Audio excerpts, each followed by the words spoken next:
Hello dear viewer, for today's game we're going back to 2005. You may remember this is the year that Gorillaz gave us Feel Good Inc., one of the greatest songs to ever grace our ear holes. In October of that same year we were awarded with our topic of the day, Bratz Rock Angelz. A game based on a movie that's hard to talk about because I couldn't find much information about the movie. Seriously, it's easier to find out information about this game than it is to find out about the movie that it's based on. This game has been sitting on my shelf unplayed for over a year.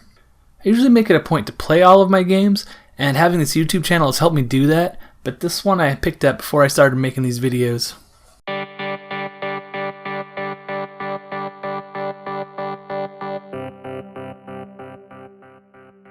Bratz Rock Angelz isn't particularly complex, but there is a lot to say about it. I played for a little over 2 hours. There were some ups and some downs, and at one point I had an almost game-breaking glitch that made one of the missions impossible to complete.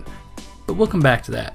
So before we get to the game, let's talk about Bratz. If you're not familiar, they're a line of dolls that came out in 2001 and expanded into television shows, movies, and of course, video games. Bratz did a good job of standing out from the Barbie dolls by having a different look. The style must have caught on as Mattel later released their Monster High series of dolls, which look strikingly similar. I don't know, they look similar to me. Am I wrong here? As the success of the toy line was growing, they quickly made the move to video games, with the first of the Bratz games coming out in 2002 for the original PlayStation. Direct-to-video CGI films were also made around this time, and the first of these films is what this game is based on. Sort of. Bratz Rock Angelz is the name of 3 separate games. There's a Game Boy Advance game and a PC game that are far different from the PlayStation 2 and GameCube versions that we'll be talking about today.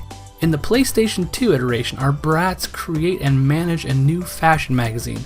There's a short story that leads to all of this that's fun to watch, so I won't spoil it for you. The production team behind this release of Bratz is Blitz Games, the same company that brought us Taz Wanted. I hate Taz Wanted, and if I had known this was from the same company, I probably wouldn't have ever played it. Blitz does have other bad games under their belt, like SpongeBob SquarePants, Creature from the Krusty Krab on PlayStation 2. I don't actually have anything redeeming to say about these guys.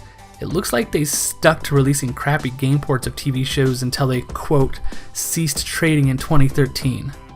I don't know, I'm glad I didn't jump into the game armed with this knowledge because the opening sequences are really well done. This game employed talented voice artists and experienced animators to create a story-driven adventure style of game that's played in an open world setting. From the local mall to London, this game environment is impressive and flexible, but I may have a weakness for open world games. Before we jump into the game though, let's talk about the wonderful voice talent. Bratz girl Christy is voiced by Kaylee Cuoco, who is better known as Penny from Big Bang Theory. We've also got KC, voiced by Lacey Chabert, who played Gretchen in Mean Girls. And finally there's Jade, who is voiced by the talented Soliel Moon Fry, who is best known as the character Punky Brewster from the 80s television show of the same name. There's plenty of other voice actors who did a great job in this game, as it seems like the game makers took advantage of all this talent and used it well. In most RPGs, when you talk to a minor character or an NPC, they'll tend to spit out the same line over and over, but there's a good amount of variety with the minor characters sprinkled throughout the game, like these trash-talking evil twins, the Tweevils. Ah! What are you wearing? You still here? Go away! You don't belong here. If we wanted to be your friends, we'd be nice to you. Get the message? They're so mean. But hold up now, not all the voice work is perfect. I do love these fake British accents. Hello? You sure have outrageous clothes in your country. Is this what's fashionable on the other side of the pond? But I love them because they're terrible.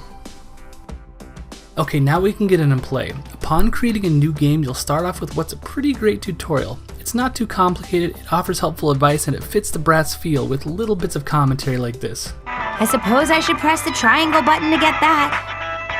I suppose I should select that text from Chloe and press the X button to read it. After the tutorial ends, you're set free to do as you please and walk around slowly. The controls are a little bit funky here. These characters have a surprisingly large turn radius that feels almost like horse controls, but the slow speed is the killer. I tried all the buttons to see if I was missing a run feature somewhere, but no luck. I did discover that there are roller skates in the game though. I was looking forward to unlocking these so that I could move around faster, sort of like a Pokemon game, but this wasn't how they worked either. The skating is exactly the same as walking, but with a different animation. I don't know why they did this. My best guess is the feature was never completed, and because it's easier to do nothing than it is to add a fun feature to a video game. Just a hunch though. What this game does have in its favor is a fair amount of customization in several areas. To pay for unlockables like clothes and makeup sets, you'll need to earn money. There are these coins that weirdly pop up in frustrating ways, but most of your income will be from completing quests. On that note, as far as I can tell, it's not possible to fail missions. And then there's these coins on the ground. Now that I think about it, these coins on the ground are frustrating to pick up and only give you one at a time. Skip these, they're not worth it. Remember in school when you had to write a report and you weren't supposed to use double space, but you tried to anyway so you could make your paper look longer than it actually was? That's what these coins are.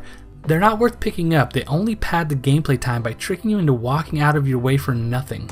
Then there's these hidden tokens. They can be used to unlock extra content like video clips. I don't know if it's worth it, I didn't actually try this feature during my playthrough. While you're running around and working on main story missions and side missions, if you get lost, you can refer to the planner in your flip phone. 2005 was the year we had those.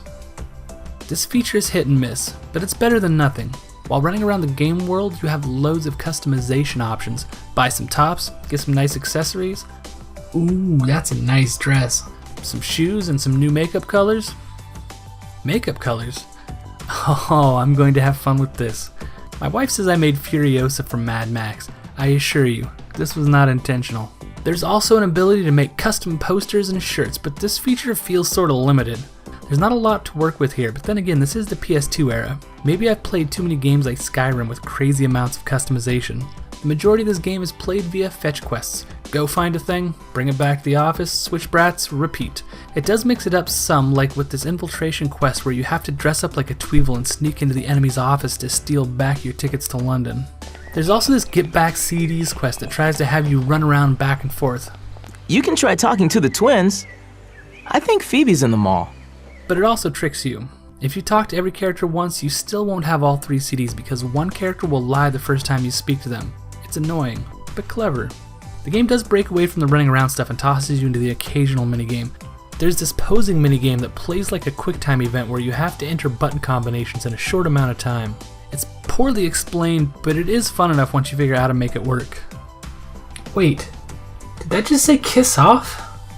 Huh, it did. I've been talking a lot of trash, but this game isn't bad.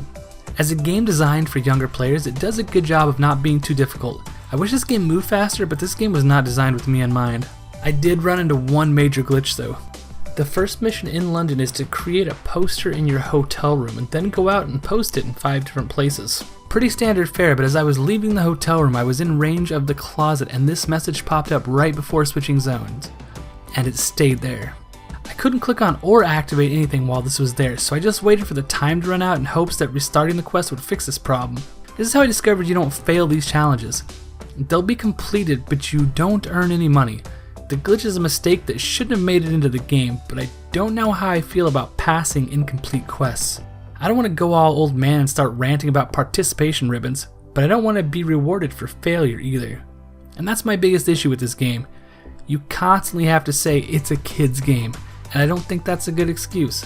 There are plenty of great kids games, and I don't like giving a bad game a pass just because it's for a younger audience. Now I have a theory.